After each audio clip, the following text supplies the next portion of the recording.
Mari kita membuka Alkitab kita masing-masing. Kita baca dari Matius pasal 25. Matius pasal 25 ayat 1 sampai dengan ayat yang ke-13.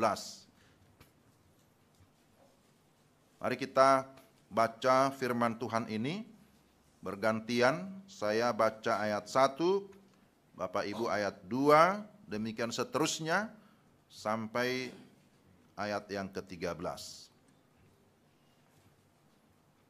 Matius 25 dengan perikop gadis-gadis yang bijaksana dan gadis-gadis yang bodoh.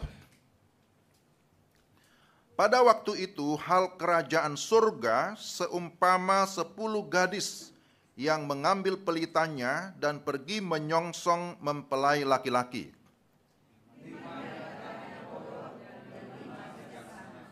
Gadis-gadis yang bodoh itu membawa pelitanya, tetapi tidak membawa minyak.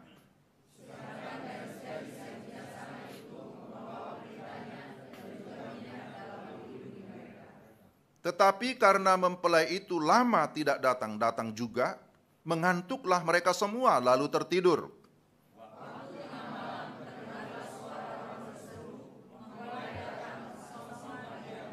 Gadis-gadis itu pun bangun semuanya, lalu membereskan pelita mereka.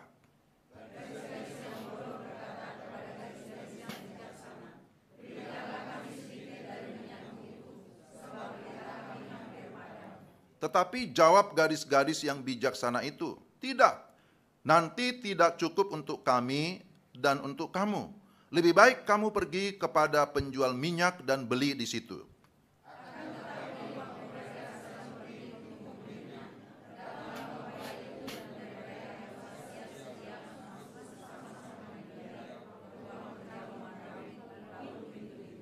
Kemudian datang juga gadis-gadis yang lain itu dan berkata, "Tuan, Tuan, bukakanlah kami pintu."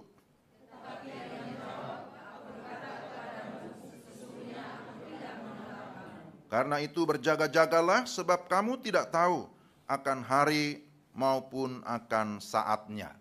Demikian firman Tuhan. Berbahagialah kita yang mendengar firman dan memelihara dalam hidup kita sehari-hari. Selamat pagi Bapak Ibu, Shalom. Puji Tuhan, hari ini kita bisa beribadah bersama-sama dan semua ada shalom ya, ada damai sejahtera. Coba lihat kiri kanan, ya ada wajah-wajah yang penuh dengan damai sejahtera ya. Ya, kalau masih bisa tersenyum, ya masih ada harapan. Tapi saya percaya, ya bukan karena senyum dan tawa ya, tapi dalam segala situasi apapun, kita tetap memiliki iman dan pengharapan di dalam Kristus Yesus. Nah, hari ini tema kita, hiduplah bijaksana. Sampai dengan saat ini kita masih memakai tema-tema dari PGI ya.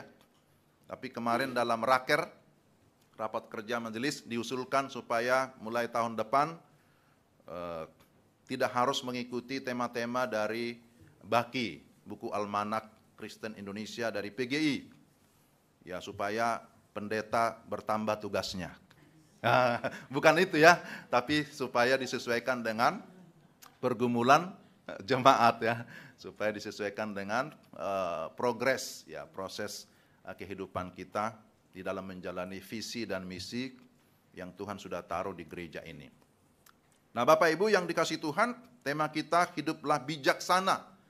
Bahwa kalau kita membaca kitab-kitab Injil, maka kita menemukan ada banyak perumpamaan yang dipakai oleh Yesus ketika mau mengajar murid-muridnya ataupun mengajar banyak orang.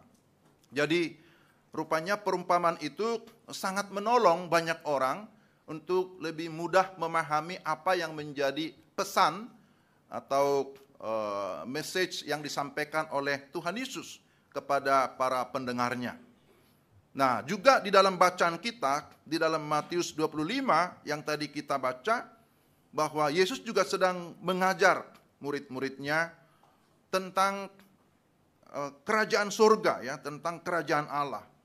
ayat 1 dikatakan, pada waktu itu hal kerajaan surga atau hal kerajaan Allah seumpama. Jadi di sini ada kata seumpama.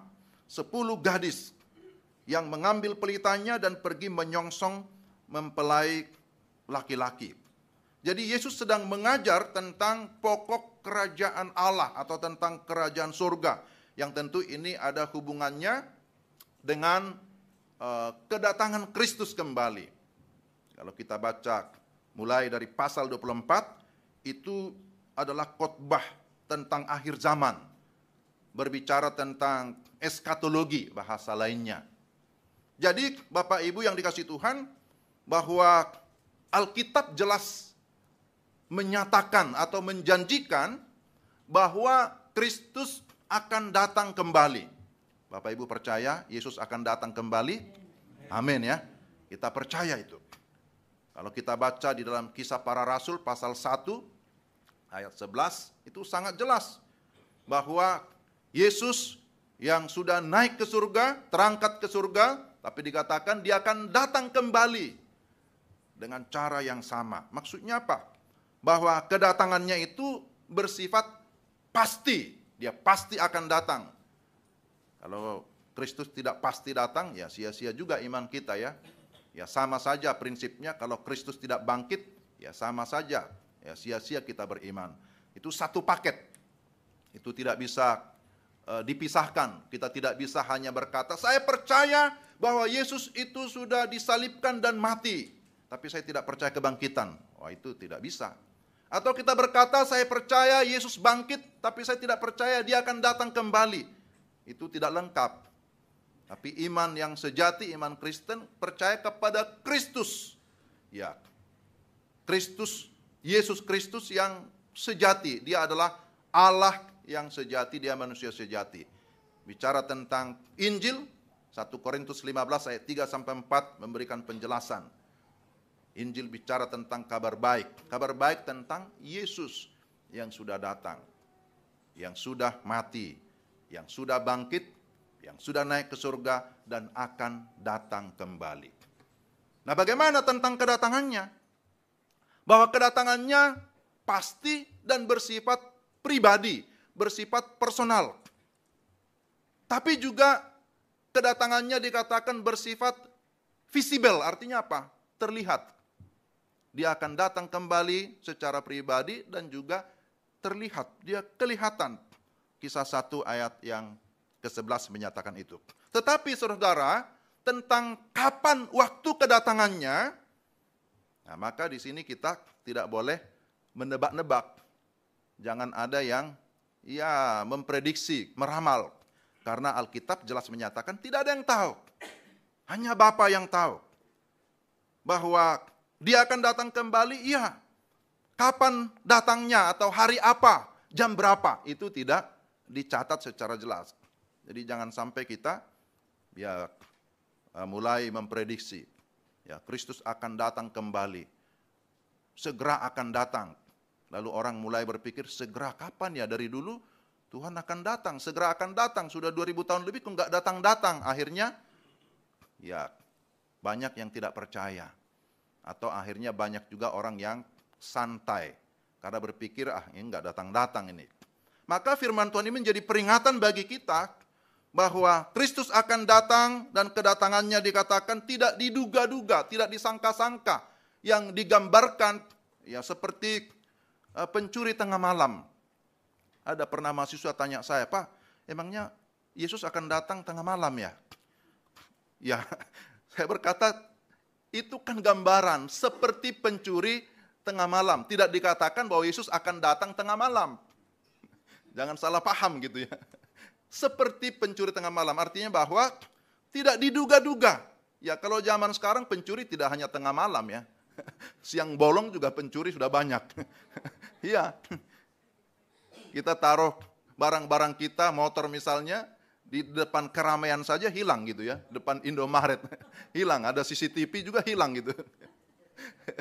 Jadi di sini kita artinya tidak letterleh memahami, berarti Kristus datang tengah malam, nggak ada yang tahu.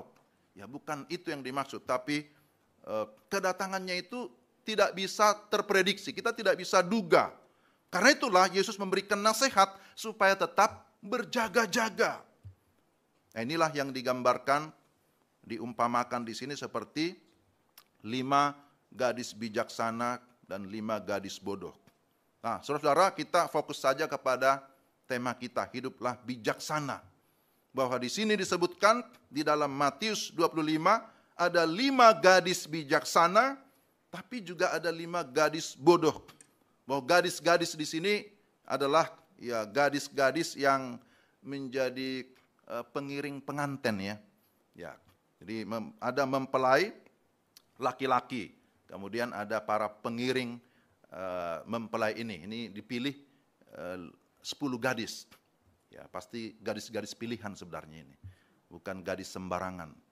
Ya, menjadi pengiring pengantin kan biasanya itu orang-orang yang sudah dikhususkan, orang-orang yang sudah dipilih.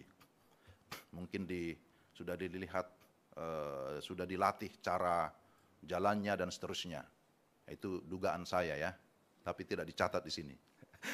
Jadi Bapak Ibu yang dikasihi Tuhan, seperti apa sebenarnya ciri-ciri orang yang bijaksana?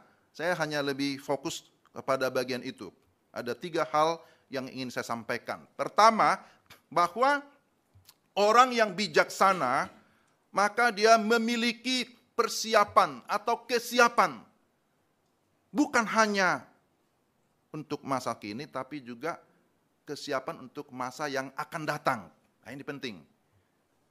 Orang yang bijaksana adalah orang yang mempersiapkan diri menjalani hidup ini, tapi juga untuk next. Jadi kalau kita mengaku sebagai orang bijaksana, ini salah satu ya menjadi ciri kita. Bahwa kita tidak hanya berpikir hari ini, tapi kita memikirkan hari esok, memikirkan masa yang akan datang. Karena memang kehidupan Kristen itu bukan hanya kehidupan sampai di dunia ini, hanya sampai di sini, tapi kita masih memiliki harapan akan kehidupan yang kekal. Karena itu pandangan kita atau hati kita tidak hanya terarah kepada kekinian, tapi juga kepada keakanan. Nah, saudara yang dikasihi Tuhan, dalam perumpamaan ini dikatakan ada 5 gadis bodoh, 5 gadis bijaksana. Sebenarnya mereka ya memiliki kesamaan, sama-sama dipilih untuk menjadi pengiring pengantin, sama-sama mereka menantikan mempelai. Tapi bedanya apa? Bedanya pada kesiapan mereka. Banyak orang bertanya, sebenarnya 10 gadis ini, mereka ini menggambarkan orang Kristen atau tidak sih gitu. Tapi banyak juga yang berpikir atau menafsirkan bahwa 10 gadis ini ya bisa digambarkan juga sebagai orang Kristen. Tapi ada orang Kristen yang memang Kristen nominal, Kristen KTP, tapi ada Kristen yang sungguh-sungguh, Kristen yang sejati. Karena ke-10 gadis ini dihubungkan dengan kedatangan mempelai. Ini kan bisa dikontekskan juga kepada gereja, bahwa gereja memang harus siap menantikan kedatangan Kristus kembali. Gereja artinya orang-orang yang sudah menyatakan dirinya sebagai orang yang percaya kepada Kristus. Saudara-saudara, 5 gadis itu disebut bodoh. Karena apa? Karena mereka tidak mau repot, tidak mau susah. Mereka mengentengkan, menganggap enteng persoalan yang sedang dihadapi. Mereka menganggap ya biasa saja. Tetapi sebaliknya dikatakan ada 5 gadis bijaksana. Karena mereka memiliki persiapan atau memiliki kesiapan yang baik. Mereka menyiapkan pelita mereka, tetapi kemudian dikatakan bahwa mereka juga menyiapkan stok minyak yang cukup. Kalau kita baca di dalam ayat yang keempat dikatakan bahwa sedangkan gadis-gadis yang bijaksana itu membawa pelitanya dan juga minyak dalam buli-buli mereka. Jadi jelas bahwa mereka membawa pelita, tapi juga membawa persediaan minyak di dalam buli-buli mereka. Kesiapan itu sekali lagi Bapak Ibu yang dikasihi Tuhan, itu juga ada hubungannya dengan pengetahuan atau pengenalan kita tentang siapa yang akan datang. Jadi kesiapan kita juga harus dihubungkan dengan hubungan ataupun relasi pribadi kita dengan sang mempelai itu. Sebab kalau kita perhatikan dalam ayat-ayat selanjutnya, ternyata gadis-gadis bodoh itu dikatakan bahwa mereka tidak dikenal oleh mempelai laki-laki itu. Dalam ayat yang ke-12 tadi kita sudah baca ya, dikatakan, tetapi ia menjawab, aku berkata kepadamu, sesungguhnya aku tidak mengenal kamu. Ini menjadi perhatian saya, menjadi perhatian kita. Jangan sampai kita merasa kita mengenal Tuhan, tapi ternyata Tuhan tidak kenal kita. Jadi masalah kenal mengenal ini sangat penting ditekankan dalam kekristenan, dalam iman Kristen. Bahwa ada orang merasa bahwa dia cukup terkenal, atau mungkin cukup dikenal. Tetapi apalah artinya dia dikenal oleh dunia ini, tetapi ternyata ketika Tuhan datang, Tuhan berkata, aku tidak mengenal kamu. Nah ini juga ada relasinya kalau kita baca dengan Matius ya. Matius pasal 7, di sana juga pernah ada pengajaran yang disampaikan oleh Yesus. Dalam Matius 7 ayat 21. Bukan setiap orang yang berseru kepadaku, Tuhan, Tuhan akan masuk ke dalam kerajaan surga. Melainkan dia yang melakukan kehendak Bapa-Ku yang di surga. Ternyata tidak cukup hanya dengan seruan atau berseru, Tuhan, Tuhan, memanggil nama Tuhan. Atau tidak cukup hanya sebatas pengakuan. Kita tiap-tiap minggu juga ada pengakuan iman rasuli ya. Kita mengakui, aku percaya dengan suara yang kencang. Tapi ternyata tidak cukup hanya pengakuan.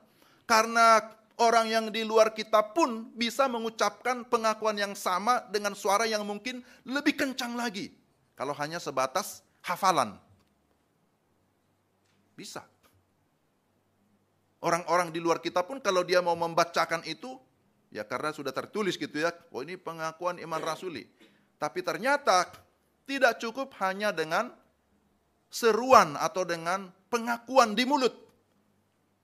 Karena memang 5 gadis yang bodoh itu juga memanggil-manggil, Tuhan, Tuhan gitu ya, izinkan kami masuk.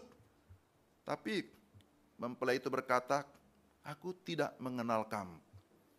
Jadi Bapak Ibu yang dikasihi Tuhan, berkaitan dengan kedatangan Kristus kembali, maka kita perlu mempersiapkan diri kita, mempersiapkan hati kita dalam menyambut kedatangannya. Dan kesiapan itu tentu bukan hanya persiapan secara fisik, tapi kesiapan secara rohani. Bukan hanya kesiapan secara materi, tapi kesiapan dalam hal-hal yang bernilai rohani, hal-hal yang bersifat kekal. Jadi Bapak Ibu yang dikasihi Tuhan, saya kira ini hal yang pertama yang perlu kita perhatikan, bahwa orang bijaksana adalah orang yang mempersiapkan dirinya dengan baik untuk menghadapi kehidupan ini, tapi juga kehidupan yang akan datang. Orang-orang pada umumnya ya dalam menghadapi kehidupan yang di dunia ini pun berpikir ya, bagaimana saya bisa memiliki kestabilan misalnya menghadapi situasi di tengah-tengah krisis misalnya, krisis ekonomi kah, apalagi sudah punya anak misalnya. Ada anak sekolah, ada anak yang membutuhkan dana, terus bagaimana ke depan. Maka orang-orang dunia pun tahu bagaimana mempersiapkan diri menghadapi masa depan. Maka dia mulai berpikir bagaimana menabung misalnya. Ya, bagaimana berinvestasi, bagaimana supaya ya kalau terjadi sesuatu saya masih bisa ya menghadapi kesulitan-kesulitan. Kira-kira begitu. Maka secara rohani pun sebagai pengikut Kristus kita juga harus ada saving, ada tabungan untuk kekekalan. Maka dalam firman Tuhan dikatakan, pikirkan hal-hal yang di atas, perkara-perkara rohani. Karena memang orang yang sudah dalam Kristus memang sudah harus berubah cara pandangnya. Tidak hanya berpikir kepada sesuatu yang sementara, yang materi, tetapi berpikir bagaimana kita menabung untuk kekekalan. Maka kepada orang kaya yang bodoh, Yesus juga memberikan teguran ya. Kamu bikin lumbung besar-besar, tambah lagi lumbung. Kamu isi penuh dengan padi, dengan gandum, harta benda. Kalau kamu nanti mati malam ini, untuk siapa itu? Untuk apa itu? Wah, dia hanya berpikir bagaimana menyenangkan dirinya, memuaskan keinginannya ketika di dunia ini. Dia tidak berpikir bagaimana masa yang akan datang, bagaimana kekekalan. Maka firman Tuhan ini menjadi peringatan bagi saya, bagi kita sekalian, supaya kita juga memiliki pola pikir yang diubahkan. Tidak lagi hanya berpikir kepada yang sementara, tetapi kepada hal-hal yang kekal. Tidak hanya berpikir yang lokal saja, tapi juga kepada sesuatu yang lebih luas, kepada yang global. Nah, ini yang pertama. Yang kedua, Bapak Ibu, yang saya pelajari dari bagian ini, bahwa ciri orang yang bijaksana adalah memiliki kepekaan untuk mengambil keputusan yang terbaik. Jadi, kebijaksanaan dihubungkan dengan bagaimana mengambil keputusan. Nah, mengambil keputusan ternyata tidak mudah, Bapak Ibu. Masih dalam kisah ini, kalau kita baca dari ayat 5 sampai dengan ayat seterusnya, bahwa dikatakan ketika mereka menantikan mempelai itu kok nggak datang-datang gitu ya. Nampaknya persiapannya masih sangat, prosesnya panjang gitu ya. Akhirnya mereka tertidur. Ya kalau sama-sama tertidur karena ngantuk itu alamiah ya. Ya. Tetapi kemudian setelah mereka tertidur, kemudian ada suara yang berseru, mempelai datang. Songsonglah dia. Gadis-gadis itu pun bangun semuanya. Mereka membereskan pelitanya. Nah, kita perhatikan di sini bahwa gadis-gadis bodoh berkata kepada gadis-gadis bijaksana, berikanlah kami sedikit dari minyakmu itu, sebab pelita kami hampir padam. Tetapi apa jawab gadis bijaksana itu? Mereka berkata, tidak. Nanti tidak cukup untuk kami dan untuk kamu. Lebih baik kamu pergi kepada penjual minyak dan beli di situ. Bapak Ibu yang dikasihi Tuhan, orang bijaksana dihubungkan sekali lagi dengan pengambilan keputusan. Kapan kita berkata tidak? Kapan berkata ya? Karena ternyata tidak selamanya harus menjawab ya. Kita tidak bisa menyenangkan semua orang. Tapi ada saatnya berkata, oh tidak. Nanti kalau saya kasih, untuk kami kurang, untuk kamu juga kurang, ya sama-sama. Akhirnya tidak bisa berbuat apa-apa. Orang bijaksana adalah orang yang memang di dalam kepekaan. Kita orang-orang Kristen ya, tentu kita meminta pimpinan, kepekaan dari Roh Kudus. Bagaimana kita tahu mengambil sebuah keputusan. Jadi gadis bijaksana berkata, tidak. Nanti tidak cukup untuk kami dan untuk kamu. Lebih baik kamu pergi ke penjual minyak dan beli di situ. Jadi saudara-saudara yang dikasihi Tuhan, sekali lagi bahwa orang bijaksana adalah orang yang memiliki kepekaan atau keberanian dalam mengambil keputusan, sekalipun dalam kondisi yang krusial, kondisi yang mungkin genting, kondisi yang sulit. Tetapi harus mengambil keputusan. Ya, kita juga mengingat di dalam Alkitab Perjanjian Lama ada anak-anak Tuhan yang diberikan menjadi contoh ya bagi kita bagaimana mengambil keputusan. Katakanlah seperti Raja Salomo yang terkenal dengan hikmatnya. Jadi Salomo ketika dia diberikan tugas menjadi seorang pemimpin yang meneruskan kepemimpinan ayahnya. Jadi di Alkitab juga ada pemimpin yang meneruskan kepemimpinan ayahnya, seperti Salomo. Saudara yang dikasihi Tuhan, bahwa ketika dia memulai kepemimpinannya, apa yang dia lakukan? Dia lakukan adalah berdoa kepada Tuhan, meminta hikmat. Dia tidak meminta harta, tidak meminta kekuasaan, tidak meminta supaya dia diberikan kejayaan, enggak. Tidak meminta juga kesehatan. Walaupun saya seringkali kalau diminta doa, minta apa doanya? Kesehatan gitu ya. Padahal sebenarnya lebih bagus meminta hikmat duluan ya. Tapi kebanyakan kita mintanya apa? Kesehatan, kesehatan. Karena kita merasa lemah gitu. Tapi Salomo dikatakan di dalam satu raja-raja itu bahwa yang pertama-tama dia minta itu apa?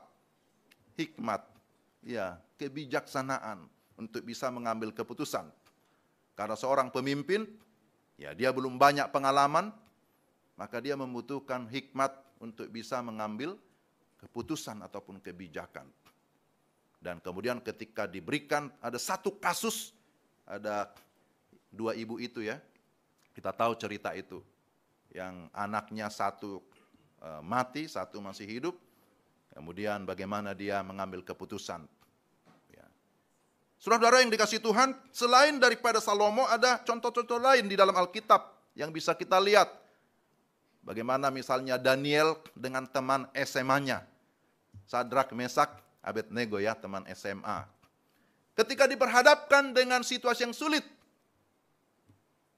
pada masa itu, maka mereka akhirnya oleh hikmat Tuhan bisa mengambil keputusan. Ya, misalnya ketika diperhadapkan dengan makanan-makanan raja yang sebenarnya bertentangan dengan iman mereka. Mereka berani berkata, tidak, kami tidak makan makanan yang seperti ini. Karena di dalam keyakinan kami ini sesuatu yang haram atau najis. Tapi justru kita lihat ketika mereka tetap di dalam hikmat Tuhan, mereka diberikan Tuhan kepintaran. 10 kali lipat ya, kalau tidak salah dikatakan mereka lebih pintar daripada orang-orang seangkatan mereka. Ketika diperhadapkan dengan tantangan yang begitu besar, ketika mereka diminta untuk menyembah kepada patung raja itu, mereka juga berkata, tidak. Jadi memang ini hal yang sangat penting.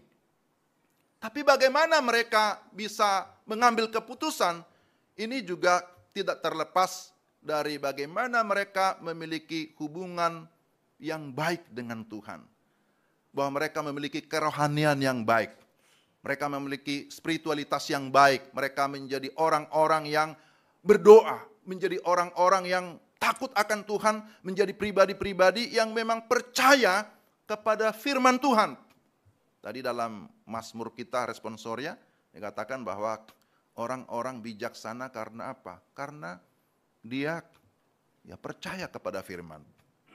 Jadi Bapak Ibu yang dikasihi Tuhan, kita memiliki keberanian untuk mengambil sebuah keputusan karena kita yakin itu sesuai dengan kehendak Tuhan.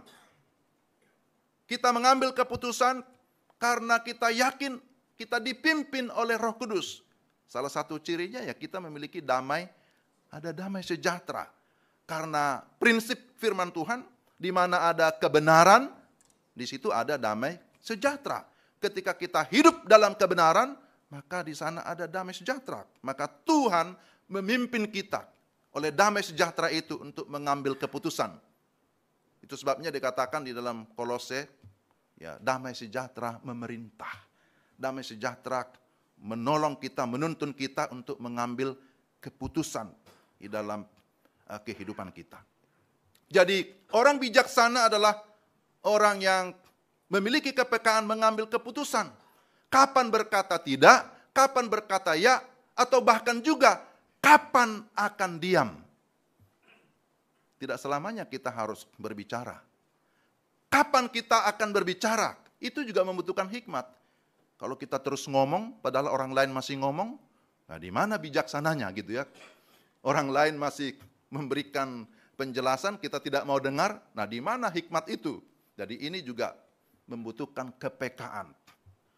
Jadi Bapak Ibu yang terkasih dalam Tuhan Yesus Kristus, kita terus berdoa memohon kepada Tuhan supaya dalam menghadapi kehidupan, menghadapi berbagai tantangan, kesulitan, dalam situasi apapun, bukan hanya kesulitan, bahkan juga dalam kemudahan, kita juga memohon hikmat. Karena tidak selamanya orang jatuh karena ya kesulitan, dalam kemudahan pun orang bisa salah langkah ya. Maka kita membutuhkan anugerah Tuhan, pimpinan Tuhan, pimpinan Roh Kudus, sehingga kita memiliki kepekaan di dalam mengambil keputusan.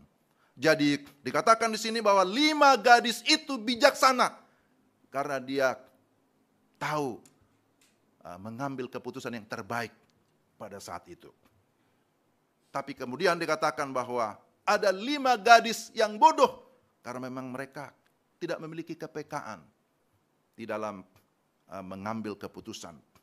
Jadi Bapak Ibu, firman Tuhan terus mengajar kita ya, kalau kamu kekurangan hikmat, mintalah. Kita berdoa kepada Tuhan supaya kita semakin berbijaksana dalam menjalani kehidupan. Yang terakhir Bapak Ibu, mudah-mudahan yang terakhir ini bisa sedikit melegakan. Bahwa orang bijaksana dihubungkan dengan waktu. Bagaimana mempergunakan waktu dengan baik. Di dalam ayat 13 dikatakan, di dalam ayat 13 ya, kita lihat di sana, karena itu berjaga-jagalah sebab kamu tidak tahu akan hari maupun saatnya. Jadi dihubungkan dengan saat, dihubungkan dengan waktu. Tidak seorang pun yang tahu, tadi di awal saya sudah sampaikan, kapan kedatangan Kristus kembali. Karena itu yang harus kita lakukan adalah ready anytime. Siap sedia setiap waktu. Perlu berjaga-jaga. Jadi berjaga-jaga di sini ternyata itu adalah perintah, imperatif. Kita diminta berjaga-jaga. Bukan berarti berjaga-jaga berarti kita diam saja lipat tangan. Kita tidak buat apa-apa. Kan diminta berjaga-jaga. Ya. Jadi bukan konsep berjaga-jaga berarti kita duduk-duduk sajalah. Terjaga dengan berjaga itu beda ya. Berjaga-jaga berarti ada satu kalimat perintah ini. Berjaga-jaga kita di dalam keaktifan. Dalam menantikan kedatangan Kristus kembali. Kita mempergunakan waktu. Mempergunakan waktu dengan sebaik-baiknya. Memang istilah waktu di dalam bahasa Yunani itu ada macam-macam. Salah satunya adalah kronos. Ya. Kronos itu berarti waktu yang terus berjalan. Kronologi. Ya. Tapi juga ada kairos yang disebut sebagai kesempatan ataupun momentum. Kalau kita merefer ke Efesus 5 ayat 16, maka dikatakan pergunakanlah waktu yang ada. Karena hari-hari ini adalah jahat. Waktu di sana yang dipakai adalah kesempatan. Maka mari kita dikatakan mempergunakan kesempatan dengan sebaik-baiknya. Ya. Jadi orang yang bijaksana adalah orang yang bisa mempergunakan kesempatan. Istilah lain di sana dikatakan yang bisa menebus waktu. Orang yang menebus waktunya ataupun yang mengambil semua kesempatan yang bisa diambil. Itu orang bijaksana. Kalau ada kesempatan yang bisa diambil, ambil saja. Jangan sampai kesempatan itu lewat, lalu kita kemudian menyesal. Beberapa kali saya dengar ilustrasi yang dipakai Pak Nuh ya, kalau waktu dulu khotbah memakai ilustrasi Dewa Kairos yang kepalanya botak ya. Botaknya di belakang katanya. Ya. Botaknya di belakang. Jadi ada kelompok orang ketika melihat Dewa Kairos ini lewat, ketawa-ketawa. Karena berpikir, lucu ya gitu ya. Kok lucu kok botaknya di belakang. Biasanya orang botak di depan, tanda orang pintar katanya. Ya, profesor gitu ya. Tapi ini lain nih, ketawa-ketawa. Akhirnya mereka kehilangan kesempatan untuk bisa memegang, karena ada dalam ilustrasi dikatakan bahwa orang yang bisa menyentuh atau memegang kepala Kairos ini maka dia akan beruntung. Tapi karena kelompok pertama ini hanya ketawa-ketawa, merasa lucu, maka Dewa Kairos lewat, mereka tidak punya kesempatan. Tapi ada kelompok kedua disebut sebagai orang biasa. Mereka pun mengamati, ini lucu ya. Tapi pas mau lewat mereka berusaha menyentuh, hanya disentuh tapi karena licin tidak bisa ditangkap gitu ya. Lewat kesempatan orang biasa katanya. Tapi orang bijaksana baru saja melihat, oh itu dewa Kars, langsung tanpa mempertanyakan, tanpa ngeledek dan seterusnya, langsung menangkap dewa itu. Dan mereka disebut sebagai orang yang beruntung, orang yang bijaksana. Itu hanya gambaran ilustrasi. Tapi yang dimaksudkan bahwa orang-orang bijaksana maka adalah orang-orang yang tidak melewatkan kesempatan itu. Karena kesempatan itu datang satu kali. Nah, kita perhatikan di sini bahwa ketika mempelai itu sudah masuk, kemudian pintu ditutup. 5 gadis bodoh berusaha untuk memanggil-manggil, tapi kesempatan sudah lewat. Pintu sudah tertutup. Yang terjadi tinggal penyesalan saja. Jadi Bapak Ibu yang dikasihi Tuhan, kita semua yang ada di sini, ada para pelajar, ada para mahasiswa juga, ya mahasiswa STT Arabona, mungkin juga dari STT lain ada di sini, para mahasiswa yang bukan STT, kita para pekerja, para hamba Tuhan, ibu-ibu, bapak-bapak, orang tua, lansia, semua kita sedang hidup di dalam waktu sekarang ini. Tapi yang harus kita ingat bahwa waktu itu bersifat linear ya, terus berjalan. Bukan waktu yang circle, yang berulang-ulang. Jadi jangan pikir, nggak apa-apa, ini kan bulan November, nanti juga ada November lagi. Nggak apa-apa, nanti Natal tahun ini kita bisa lewatkan, toh juga nanti ada Natal lagi, ada Natal lagi. Ya betul, ada Natal lagi, tapi sebenarnya itu sudah dalam waktu yang berbeda. Tahunnya sudah berbeda, karena memang waktu terus berjalan. Ya. Jadi sekali lagi, ungkapan itu perlu kita pertimbangkan bahwa orang biasa adalah orang yang menunggu-nunggu kesempatan, tapi orang bodoh membuang kesempatan, tapi orang bijaksana adalah orang yang mempergunakan kesempatan dengan baik. Bapak Ibu sekalian, kita semua adalah orang-orang yang bijaksana. Amin ya. Kita semua di sini adalah orang-orang yang bijaksana. Karena itu mari kita mempergunakan kesempatan dengan sebaik-baiknya. Kesempatan untuk apa? Kesempatan untuk berbuat baik, kesempatan untuk melayani. Itu kan sudah ada lagu wajib, lagu nasional ya. Hidup ini adalah kesempatan. Itu sudah terkenal di mana-mana. Jadi mari kita mengingat bukan hanya lagu itu, tapi memang pergunakan kesempatan dengan sebaik-baiknya. Seringkali kita gagal mencapai tujuan atau mencapai sesuatu apa yang kita harapkan karena satu kata, yaitu apa? Nanti. Nanti saja. Akhirnya sudah sampai di akhir semester, tugas belum selesai. Soalnya yang bilang nanti tadi mahasiswa kan? Sudah di akhir semester, ternyata tugas makalahnya belum selesai. Akhirnya terjadi SKS, sistem kebut semalam. Tiba-tiba mati lampu, sudah selesai. Tidak selesai lagi tugasnya gitu ya. Nah ini menjadi pengalaman. Jadi selagi masih ada kesempatan, ya pergunakan dengan baik. Jangan tunggu sampai Kristus datang kembali. Jangan sampai Kristus belum datang, kita sudah datang duluan kepada Dia. Ya, jadi ini dikatakan berjaga-jagalah. Jadi Bapak Ibu yang dikasihi Tuhan, mari kita sekali lagi mengingat seperti apa yang dikatakan oleh Musa. Tadi kita dengarkan itu, Mazmur 90 ya, ayat 12. Ajarlah kami menghitung hari-hari kami sedemikian hingga kami beroleh hati yang bijaksana. Menghitung hari. Memang ada banyak cara penghitungan.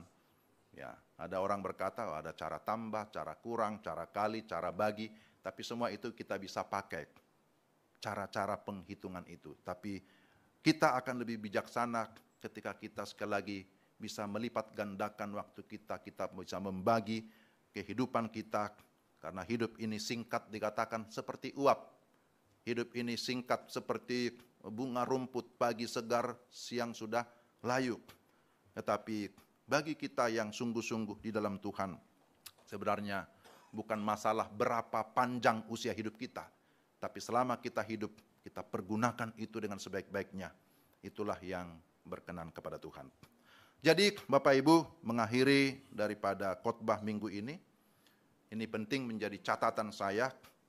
Boleh jadi semua orang mengenal kita, bisa saja semua orang mengenal kita, tapi yang terlebih penting adalah apakah Tuhan mengenal kita secara pribadi. Ini penting. Tuhan mengenal kita. Artinya kalau Tuhan mengenal kita, tentu itu kan karena dimulai dengan kita memiliki iman yang sungguh-sungguh kepada Tuhan.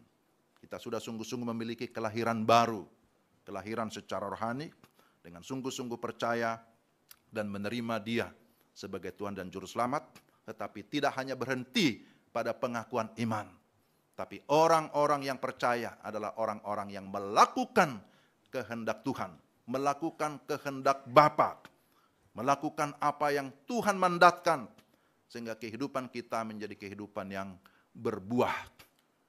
Bukan hanya kehidupan yang berubah, tapi kehidupan yang berbuah bagi kemuliaan Tuhan. Mari kita berdoa. Ya Tuhan, terima kasih ada kesempatan bagi kami mendengarkan firman-Mu. Doa kami supaya Roh Kudus memberikan kami kemampuan untuk memahami, untuk menerima, tapi terlebih untuk melakukannya di dalam kehidupan kami tiap-tiap hari.